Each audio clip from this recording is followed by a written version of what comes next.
पुराने मगध राज्य में एक बहुत ही धनवान सेठ रहा करता था। उसके पास बहुत धन दौलत थी। एक दिन उसने हिसाब लगाया तो पाया कि उसके पास जितनी भी दौलत है यह तो केवल उसके बच्चों तक के लिए पर्याप्त है। वह सोच में पड़ गया कि उसके बच्चों के बच्चे और फिर उनके बाद आने वाली पीढ़ियों के लिए धन की व्यवस्था कैसे होगी। धन के अभाव में तो उनका जीवन बहुत मुश्किल हो जाएगा। इसी बात के बारे में सोच कर वह बहुत चिंतित रहने लगा। लेकिन उन्हीं दिनों तथागत गौतम बुद्ध मगध राज्य में पधारे हुए थे। तभी उसे किसी ने बताया कि तुम गौतम बुद्ध की शरण में जाओ, वह तुम्हारी चिंताओं का समाधान अवश्य कर देंगे। वह इंसान गौतम बुद्ध के पास जाता है और कहता है, बुद्ध, मैं चाहता हूँ कि मेरे पास इतना धन हो कि मेरे बच्चे, उनके बाद उनके बच्चे और फिर उनके बच्चे, इसी तरह से अगली कई पीढ़ियां भी अगर मेरे धन का उपयोग करती रहे तो मेरा धन समाप्त ना हो। गौतम बुद्ध मुस्कुराए और बोले, बिल्कुल ऐसा ही होगा, लेकिन उससे पहले तुम इस नगर की बाहर वाली झोपड़ी में रहने वाले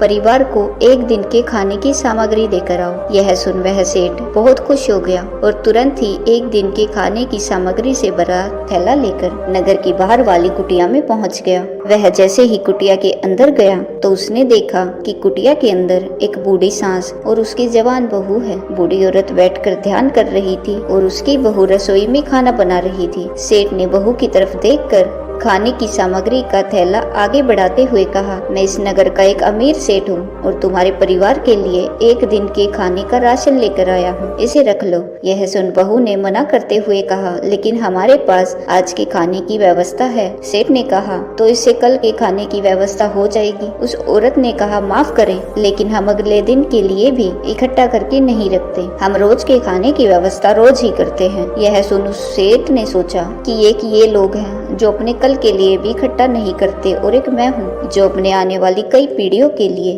धन इकट्ठा करने की चिंता में मरा जा रहा हूँ। अब उस सेठ को समझ आ चुका था कि आखिर गौतम बुद्ध ने उसे नगर के बाहर वाली इस कुटिया में क्यों भेजा था। अगले दिन सुबह होते ही वह सेठ फिर गौतम बुद्ध के पास पहुंच गया और बोला, तथागत, आप जो मुझे समझाना चाहते थे अब मैं वह समझ गया हूँ, लेकिन क्या आप मुझे थोड़ा विस्तार से बताएंगे कि चिंता होती क्या है, यह कैसे पैदा होती है और इसका निवारण क्या है। गौतम बुद्ध ने कहा, कल के लिए की जाने वाली चिंता हमारे कल को बदले या ना बदले, लेकिन वह हमारी आज की खुशी जरूर छीन लेती है। चिंता एक ऐसी मानसिक बीमारी है जो हमारे जीवन से हर तरह की खुशी छीन लेती है और इसे नीरस बना देती है। असल में चिंता का कोई वास्तविक अस्तित्व नहीं होता। चिंता एक ऐसा भाव है, ऐसा विचार है जो आने वाले भविष्य के डर से पैदा होता है, जिन चीजों के ऊपर हमारा कोई नियंत्रण नहीं, जिनके लिए हम कुछ भी नहीं कर सकते, उन चीजों के बारे में बार बार सोचना ही तो चिंता है। गौतम बुद्ध ने आगे कहा, जरा एक बार गहराई से सोच कर देखो कि जिन चीजों में तुम्हारा बिल्कुल नियंत्रण नहीं है, जिन्हें तुम चाह कर भी नहीं बदल सकते, अगर तुम इन चीजों के बारे में तुम पूरा दिन ना भी सोचो तो क्या बिगड़ जाएगा।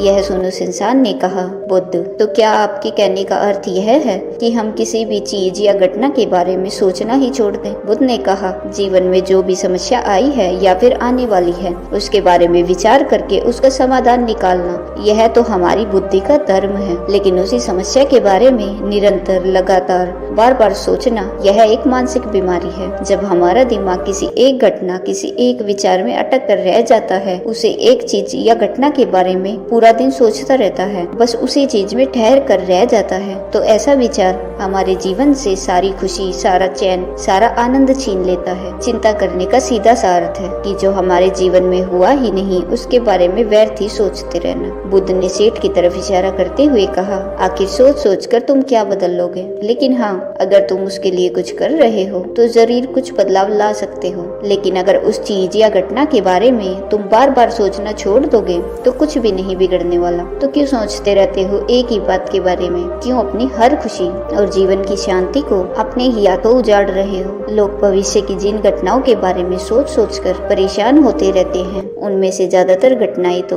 उनके जीवन में कभी घटती ही नहीं है। चिंता करने से तुम्हारी आने वाली समस्याओं का समाधान नहीं होने वाला, लेकिन तुम्हारा आज का सुख चैन जरूर चला जाएगा। तुम एक बात का अनुभव करना कि चिंता से भरा एक घंटा तुम्हें पूरे दिन की मेहनत से भी ज्यादा थका देता है। असल में जब कोई अप्रिय घटना वास्तविक जीवन में घट भी जाती है तो वह हमें उतना दुख नहीं देती जितना हमने उसके बारे में मन में सोच सोच कर खुद को दुखी किया होता है। दोस्तों, सेठ ने गौतम बुद्ध से पूछा, तथागत तो फिर आपके अनुसार जीवन जीने का सही तरीका क्या है? बुद्ध ने कहा, बीते हुए कल का दूसरा नाम है पश्चाताप, उदासी, और भविष्य का दूसरा नाम है संघर्ष। अगर आज हमारे मन में कोई इच्छा है और वह पूरी नहीं होती तो मन भविष्य की योजनाएं बनाने लगता है। भविष्य में सारी इच्छाएं पूरी होंगी ऐसा सोचने लगता है, लेकिन जीवन ना तो भविष्य में है और ना ही अतीत में। जीवन तो इस पल का नाम है, अर्थात इस पल का अनुभव ही जीवन का अनुभव है। और हम यह सब जानते हुए भी इस सत्य से अनजान बने रहते हैं। या तो हम बीते हुए समय की यादों में खोए रहते हैं या आने वाले समय की योजनाएं बनाते रहते हैं और हमारा जीवन बीत जाता है। सिर्फ एक सत्य अगर हम उतार ले, अगर हम अपने अंदर उतार ले कि हम ना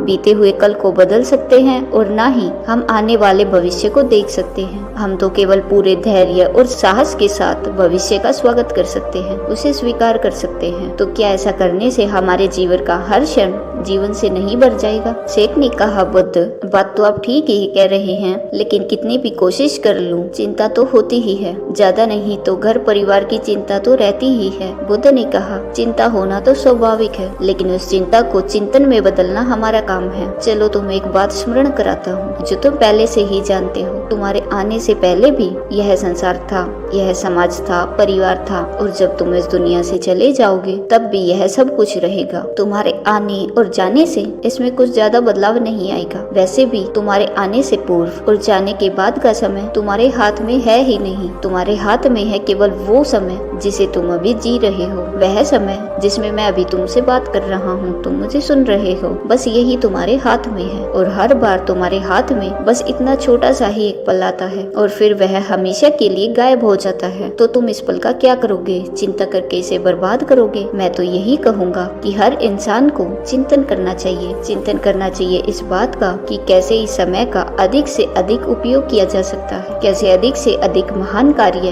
हम कर सके, कैसे हम सब में आनंद बांट सके। ध्यान रखना कि चिंता इंसान को उसकी चिता तक लेके जाती है और चिंतन उसके मन को सुंदर बना देता है। सेठ ने कहा, बुद्ध, मैं आपकी बात समझ गया कि हमें जीवन को ज्यादा गंभीरता से ना लेकर इसे पूरी ऊर्जा और आनंद के साथ वर्तमान में जीने की कोशिश करनी चाहिए। सेठ ने आके प्रश्न किया, लेकिन बुद्ध, अगर कोई इंसान चिंता से घिर चुका है तो वह इससे बाहर कैसे आए? गौतम बुद्ध ने कहा, क्या तुम कभी किसी बड़ी सुरंग से बाहर निकले हो? कितना भयानक अंधकार होता है सुरंग के अंदर। हमेशा यह डर लगा रहता है कि अगर इसके अंदर फंस गए तो क्या होगा, कैसे निकलेंगे इस सुरंग से। लेकिन अगर ध्यान से देखें तो सुरंग चाहे कितनी भी बड़ी क्यों ना हो, सुरंग के दूसरे किनारे पर हमेशा प्रकाश ही होता है और उस प्रकाश तक वही पहुंच पाता है जो उस पूरी सुरंग को पार करके सुरंग के दूसरे द्वार तक पहुंचता है। और ठीक इसी प्रकार हमारे जीवन में कई बार हम लोग खुद को निराशा और चिंता की खाली सुरंग में फंसा लेते हैं, जहाँ से बाहर जाने का रास्ता नजर नहीं आता और ऐसा लगने लगता है कि यह जीवन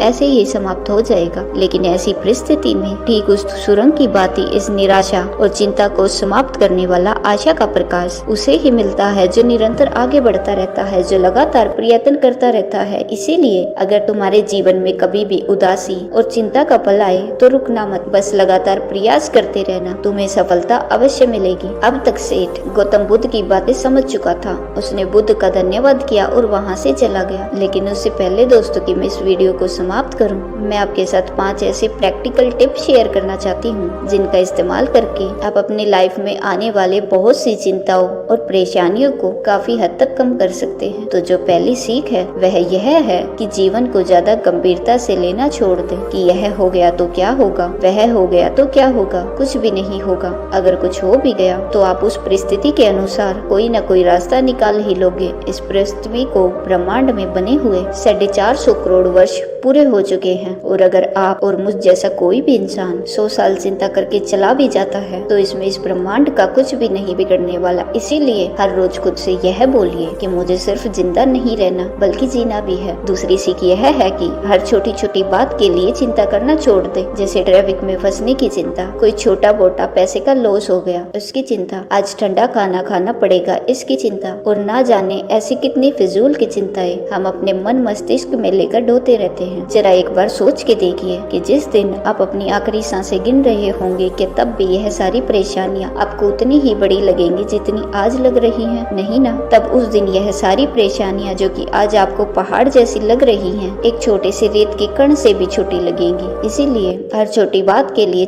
चिंता करना छोड़ दीजिए। तीसरी सीख, ये बात हमेशा याद रखें कि जीवन बहुत छोटा है। आप आज, अभी और इसी पल भी मर सकते हैं। हम हर बात की चिंता इसलिए भी करते हैं क्योंकि हमें लगता है कि अभी हमारे पास बहुत समय है, हम बहुत सालों तक जिंदा रहेंगे, मरते तो दूसरे लोग हैं, मैं तो जीवित रहूंगा। इसीलिए लगातार खुद को याद दिलाते रहिए कि ज्यादा चिंता करने से कोई मतलब नहीं हो सकता है कि आज का दिन मेरा आखिरी दिन हो। चौथी बात, आप यह स्वीकार कर ले कि इस दुनिया में कोई भी परफेक्ट नहीं होता, सबसे गलतियां होती है, इसीलिए लोगों को माफ करना सीखें। इस दुनिया में ईश्वर ने जो भी बनाया है सब बहुत खूबसूरत है। अगर हम उसमें अच्छाई नहीं देख पा रहे तो इसका मतलब यह नहीं कि वह चीजें खराब हैं, बल्कि इसका मतलब यह है अभी तक हम इतने समझदार नहीं हुए हैं कि हम उस चीज में अच्छाई देख सके। और पांचवी बात, लोगों की मदद करिए बिना उन्हें बताए। जब हम बिना किसी पर एहसान चढ़ाए बस ऐसे ही उसकी मदद कर देते हैं तो हमें अंदर से एक गजब की शांति और सुकून का अनुभव होता है जो हमें ताकत देता है किसी भी बुरी परिस्थिति से लड़कर उससे बाहर निकलने की। दोस्तों, हमें अपने जीवन में चीजों को लेट गो करने का एटीट्यूड डेवलप करना चाहिए। कोई बात नहीं, जो होगा